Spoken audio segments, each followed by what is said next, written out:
What's up, everybody? Welcome to the Scratch Agency podcast, hosted by Scratch Agents for Scratch Agents. This episode is brought to you by Virtual Intelligence, recently merged with our friends at On Hand VAs. More to come on that. Super pumped for our man, Mr. Michael Cruz, Jason Cass, the full team at Virtual Intelligence. We're going to talk a little bit more about that. My name is Stephen Turnbull, founder of T5 Insurance Services in Clinton, New York, and I'm joined by my co-host today, the one and only, you already know, hold your applause, Mr. Shawn Fitzgerald, founder of LAF Advisors in beautiful, sunny Long Island, New York.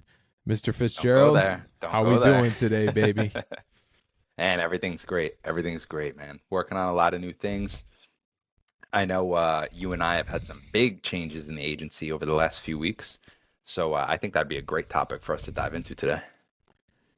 Yeah, a couple different changes, right? A couple things going on. Just a warning to everybody that's listening, we have absolutely no plan for this. So we're just running it. We got a solo episode for you here today just to catch up with our journeys and catch up with Shawn and T5 and all the good stuff. But yeah, yes, man, we both have brought on some new team members, which has been exciting, and we're putting our money where our mouth is. We've talked a lot about the support that we've gotten from Michael Cruz, and formerly known as On Hand VAs, and we're both onboarding with his team. Now their merger with Virtual Intelligence, which actually came at the same time that we both pulled the trigger for different types of roles, different types of support for each of our agencies at the different stages that we're in. But it's exciting to be on this journey together, and I tell you, it's exciting to have the support of Cruz and his whole entire team, because we've talked in the past. We're definitely not in this podcast world to have a million sponsors to make money. That's not why Shawn and I are doing that. That's exactly the feedback that we've gotten. I think you guys know that.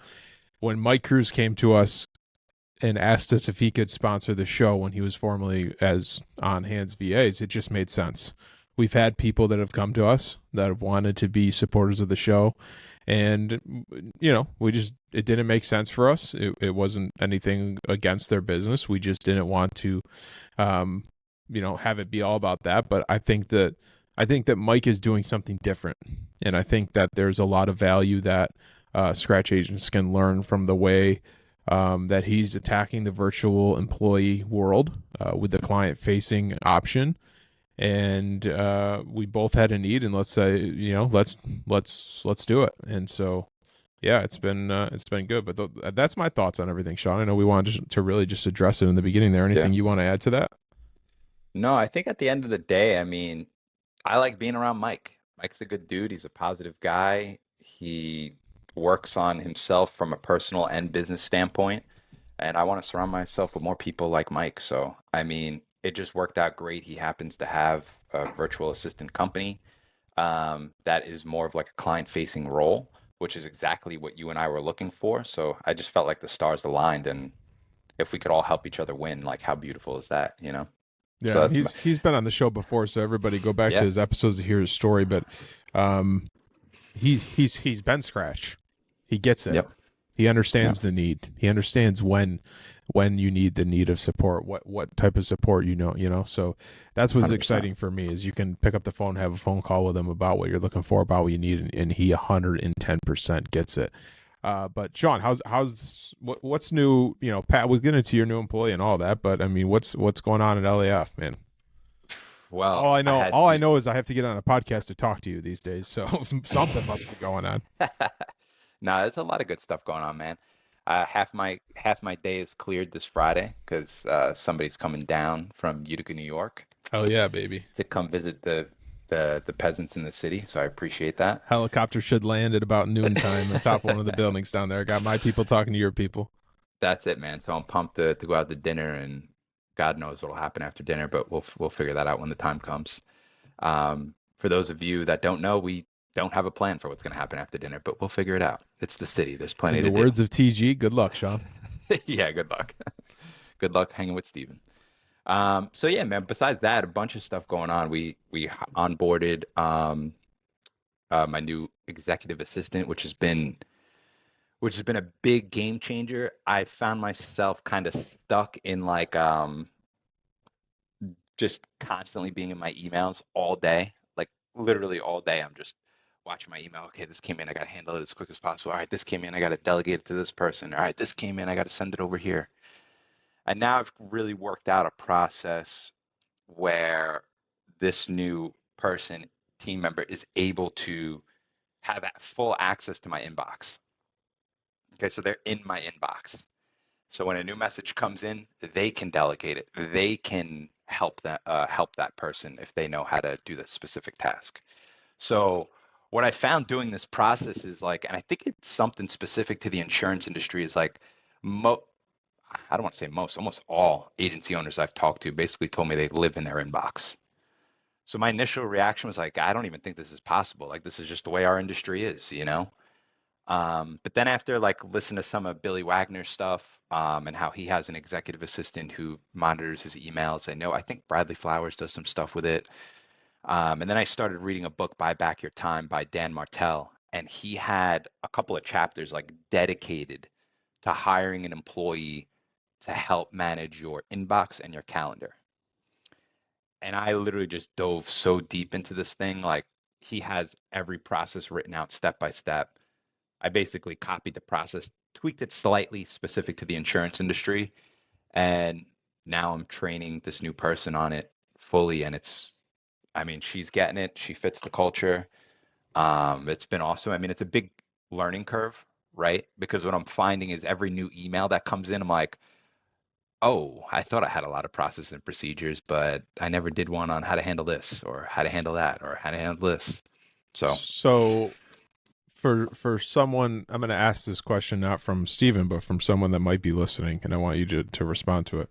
yeah. An executive assistant at your stage Hmm. with, just a few employees, I think a lot of people look at that and I'm like, well, why do you need an executive assistant at this point? And I'll never forget Bradley Flowers talking about how he was, I don't know, talking to somebody else outside the industry, and he mentioned, oh, my CFO, and they said, oh, wow, you have a CFO already? And he's like, well, if I want to plan to be this big company, why not start now and lay the foundation? Mm, Respond to yeah. that. Yeah. Yeah. I mean, well said, Bradley. Better than I could say it. But I would say, we always ask the question, if I could do this all over, what's one thing you would change? I honestly think I would start with an EA. It sounds crazy. Which is executive assistant, right? Yeah, yeah, it sounds crazy, but you can teach an executive assistant how to do some tasks to help you. You can teach them how to do a certificate. You can teach them how to answer the phone. You can teach them how to manage the emails, you know? Like I feel like that first employee anyway is kind of like a jack of all trades, you know, because they're kind of just thrown into like an extremely fast growing business. Mm-hmm. Yeah. So they almost have to like learn to adapt and learn how to do a bunch of different things. So I think that would be one thing I would change. But yeah, And man, this I think, and this is yeah, and if you already said it, I apologize. I just want to make it clear. So this executive assistant is the employee that you just brought on through virtual intelligence. correct, Yeah. And so correct. what are like the first 3 to 5 things that you were like, hey, Daniela, which is the assistant's name? Mhm. I know that because she's been emailing me back ever since she started. Okay. Let me just say that. I think you all know from future episodes, I tried to get the last one to say, listen, I go right through to Shawn, but it's not working. He's got the training down pat. So what are the first 3 to 5 things that were important for you to get Danielle up to speed when looking at the executive So assistant? yeah, I don't have it all written in front of me, but the first few things I had to put in place was a daily admin review, we call it. So every morning for a half hour to an hour, go over what's in my inbox. So the first thing I have her do is manage my inbox, and I have my inbox has certain labels. So trying not to go too deep in the weeds here, but basically there's like a Shawn explanation point inbox, there's a newsletter inbox, there's a review inbox, and a responded to inbox, and a couple others, but Say that one more I'll keep it. time. So you have a Shawn Mm-hmm. explanation point inbox. So Mm-hmm. that's anything like huge client, big project I have to work on. That's for me. I have to handle that. Okay. So if a new email comes in, she can assign that email Mm-hmm. to the Shawn explanation point. Okay. And this is Dan Martell's system, not mine. Just a heads up, everybody. Then there's a review folder, which I feel like is the most important folder. That's anything Daniela doesn't know how to handle. So if a new email comes in, I'm making it up, let's say a certificate of insurance, and she has no clue how to do a certificate, she'll put it in the review inbox. And then every day that we have our daily admin review, the first thing we go over is what is in that review folder. So she And you're can having learn this how to daily handle review it in the morning. in the morning. Yes. So she can understand how to do it next time. This way, hopefully next time she won't have to put it in the review folder, and we'll Mm. build a process around how to handle those types of emails. All right. Okay. So we have the review folder. Then we have the responded folder, which is anything that Daniela's responded to. She labels it as responded. In Gmail, you can put like labels on. I'm sure you could do the same thing in Outlook. Mm-hmm. So once she responds to an email, she right clicks, labels it responded. And the reason she does that is so once every few days, I can go in there and spot check her. I can go to the responded, see what she responded to, and just check, okay, that one looks good. That one looks good. Okay, cool. And if there's anything I think that needs to be corrected, I can let her know. Hey, I reviewed this one. You told this person this, but it's really that. So just, keep that in mind for next time. Or let's build an email template around this or something to help you for next time. So that's that. And then the waiting on folder is, let's say we message a client and say an alarm certificate for a homeowner's policy, right? Hey, the carrier is going to remove the discount. We need to get the alarm certificate from you. And the insured says, okay, yeah, no problem. I'll get it to you in 2 weeks. We put that in the waiting on folder because we're waiting on somebody else to send us the information. Okay. Interesting. And then newsletter is what it sounds like. Anything that comes from, you know, whatever marketing company can get pushed from carriers love to send us, today is National Donut Day, whatever, just put it all in the newsletter. Okay, so you're meeting with her once a morning about this. When Yep. are you going into your email? So basically what I'm doing so it's more than once a day in the beginning. So what I'm doing now is really the morning call has been like an hour. And then we do usually one more about a half hour to 45 minutes towards the end of the day, like around 4 o'clock. And in that morning call, I'm going through the inbox with her. So if there's something in Shawn explanation point that's super important, I'm doing that right after our call. You know what I mean? Mm-hmm. And listen, like lunch, I'll check it quick to see if there's anything in that explanation point folder. But I basically told her, hey, if anything goes in that folder, let me know because that's a priority. Like just shoot me a message on Ring Central and just say, hey, there's something in there that's important that I think you need to see Mm-hmm. right away. Mm-hmm. So that's the goal is it's not perfect yet, but the goal is to get to a point where I'm I'm in maybe in my inbox like once or twice a day briefly. You Mm-hmm. know what I mean? Like I think as agents we have to be in there a little bit because clients do have questions. So and a lot of our clients tend to text or email us. So I feel like if she lets me know, hey, Shawn, Ben from Thunderbolt Corp reached out to you. He has a question about his policy. I'm going to drop what I'm doing anyway because that's a huge client of mine. So I gave her a list of my top clients, kind of what almost like what is priority. Thunderbolt Corp. Okay, good. I'm gonna call them. Call them once we get off this call. Yeah, yeah. So you probably will. So yeah, man, it's a process and it's a big learning curve, but I think there's something really big there. And there's more to that process. We probably don't have enough time to go into everything, but I think having that daily admin review is huge. Because like I said, it's been a couple weeks now, every day. I'm like, oh, okay, oh, we have to put a process around how to handle this email, how to handle that type of email. Then you're adding It's almost so like a then and then never-ending process. you're adding scripts and templates and all of that for her, I And assume. and she is the one creating the process and procedure. I am no longer creating the process and what used to take me, oh yeah, I got to do a playbook for, how to handle billing. Now I have Daniela putting together, hey, I'm going to record this session of our, daily admin review because we're going to be talking about a billing question. Once I send you the 5-minute clip, take it, upload it to a playbook, and you can create your own playbook. Mm. You know what I mean? Well, create a playbook for the team. So that's the emails. What else is she doing? Yeah. So she's creating the playbooks too, which is big, and managing the calendar. Um, Mm. and again, this is all Dan Martell stuff. It's not me. So the calendar is another place where I would probably spend a little too much time in. And Calendly is great, and like the appointment booking tools are great, but the problem that I started running into, I use them a lot for the agency. But some of the problem I started running into is like now people have my calendar link and they can just freely book whenever they want on my calendar, It's hard. which yeah is hard. Listen, some of these tools are cool where you can like block, kind of like what we do with the podcast. You can only pick a date and certain time to do the task, right?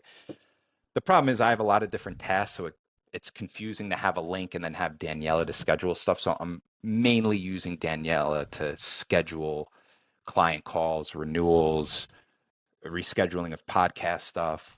Um, we have a, it sounds so silly, but we like have a flow in my calendar now. So like last week, you and I did a podcast with Jenkins.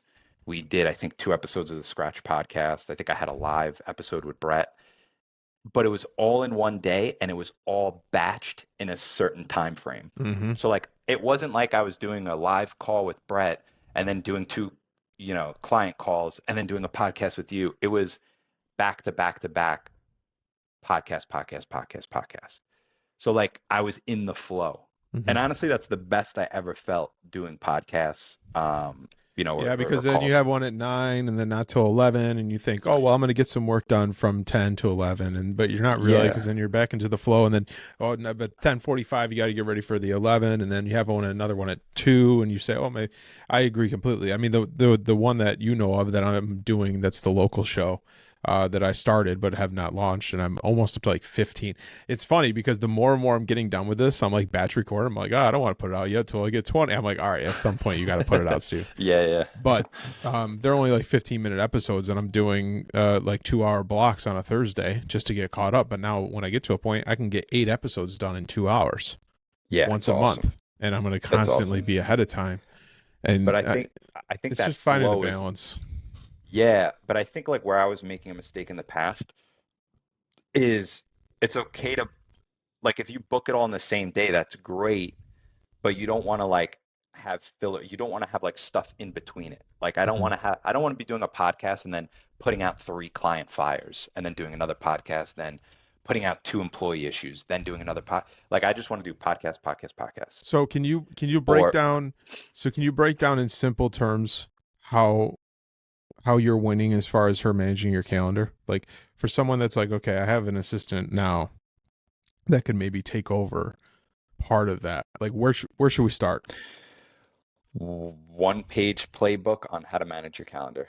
And what does that So look like? Like are so you starting with block time? Like what does yep. that look like? So so like the first thing I started with is what times am I working?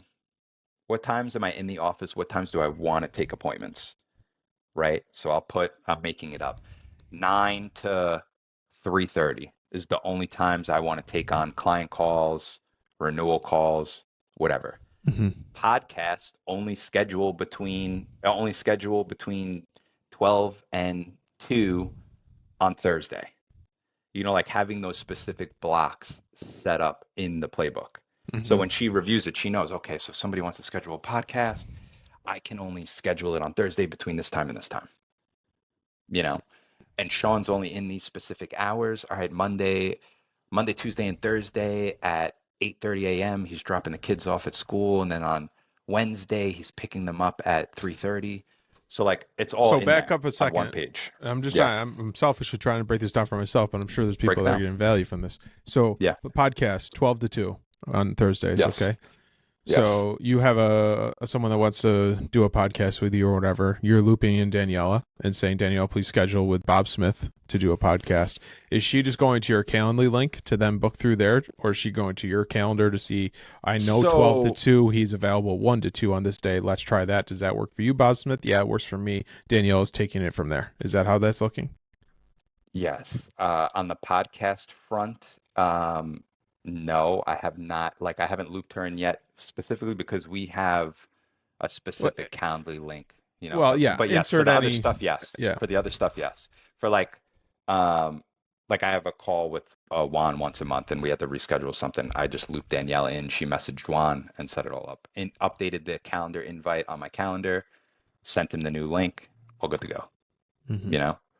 And then one more thing on that I would touch on is because it all goes into that flow, right? So we have color coded events.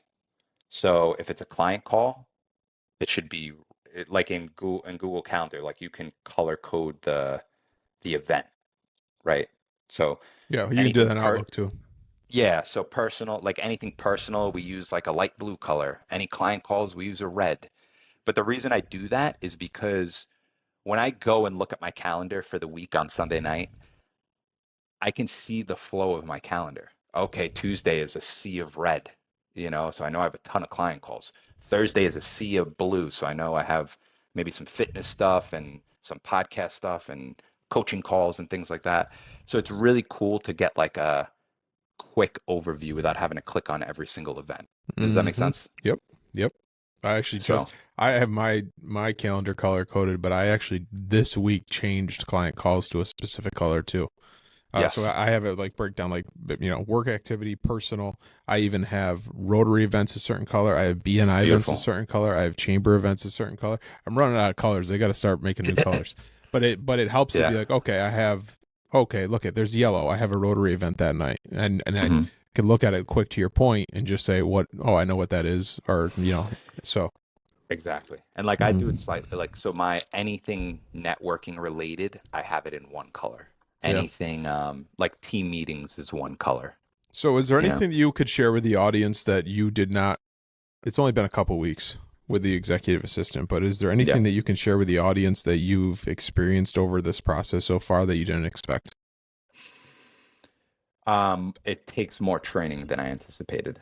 Like you definitely need to I think so like after the first couple of days I was like, "Oh crap, I need to have on the calendar at least a week in advance the scheduled times I'm going to have with the new team member." You know what I mean? So Danielle and I now, like 2 weeks out, we know what times we're talking.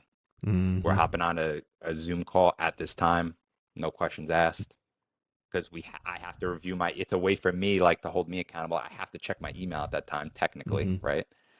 Um, so I would say, yeah, schedule the calls in advance with the new team member to get up to par on training. And I'm gonna imagine after about a month, it'll be one call, back to one call a Yeah. day, 30 minutes. Second thing, expand a Yeah. little bit, and I think we'll wrap this up after this. We can talk about T5 another time. This has all been fantastic conversations, but we wanted to keep it a short episode. Yeah. The second thing, expand a little bit on your virtual employee doing the process, creating the playbook. Mm. How are you making that a win? Because I know it's got to first off You're gonna drive you nuts because you're a process guy. So I'm sure you want no, your hands in no. it. How is Yes. that different? Yeah, okay, you're right. Yes. I definitely that was a roadblock in the sense of I kept finding myself, even with the emails, I kept finding myself dabbling into it. And I'm like, what am I doing? I just have to give full control. It's definitely an issue. It's the same thing when I gave personal lines to Ryan. I found myself dabbling into personal lines again. And I'm like, let it go, you know? So I think you're gonna love this. You almost need, and I'm working on it now, you need a playbook to create playbooks. A playbook on how to create playbooks. Oh boy, I'm I shocked. know, sorry, Stephen. I'm shocked. Um, Nothing crazy, but like a one-page document. Like we have a form, like I just I figured this love that. out. I'm Like, writing that down. yeah, when we had our call, like we started having conversations and I'm reading that Buy Back Your Time book and it has a chapter in there about having other team members create the playbooks for you. So one of the issues I was running into is kind of the format of every playbook was so different, So now we are keeping the format of every playbook the same. So generally how it goes is so it's called like the camcorder method. This is what my mentors taught me. So today's day and age, let's just call it a camera video, right? So you take a video of you doing the task, right? You upload it to wherever your training is hosted. Send that to your assistant. have her create the playbook. So that's the first C, the camcorder, right? Then you have the cadence, which is the second C, and that is what are the steps I need to follow to complete this specific task? Okay, so certificate of insurance, let's say. Step one, go into management system. Step two, pull up the client, whatever that looks like step And by you're step. writing this all out. Writing it all out. Then you want to have a checklist. You could have like a frequency in there too, like how frequent does this task need to be completed? So let's say it's for Progressive. Progressive doesn't automatically download. So for me, someone has to go into the Progressive downloader and once a week make sure the downloads are up to date. So add the frequency in there to that specific. And not every task is going to have a frequency, but some do. So add that in there. And then the last one would be checklist. Bef- After I complete this task, this is the checklist I need to go over to make sure the task is completed the right way. Did I send the certificate of insurance with the email template? Um, did Mm-hmm. I document the notes in the agency management system? You know, did I send the client the service portal that we have? And it's cool because in Google Docs you can actually make a little checklist that they have to check off. Um, so that is like the format of what our playbooks look like. So now that she knows that, I can just send her the video during one of our daily admin review calls because they're recorded. And I just say, hey, from 10 minutes to 15 minutes is where we talked about the specific billing question. Use that to add into a new playbook and then break it out into the new format. So good. A Yeah, it's playbook for a playbook. a That's the playbook title to of the make episode. playbooks. A playbook to make playbook. There you go. There you go. And guys, I'm still working on this. It's a lot of work. And I had to spend money to get coached on how to do a lot of this stuff too. So I don't want people to think like, oh, I'm just coming up with this process. It's not just me. I've talked to a bunch of people about it.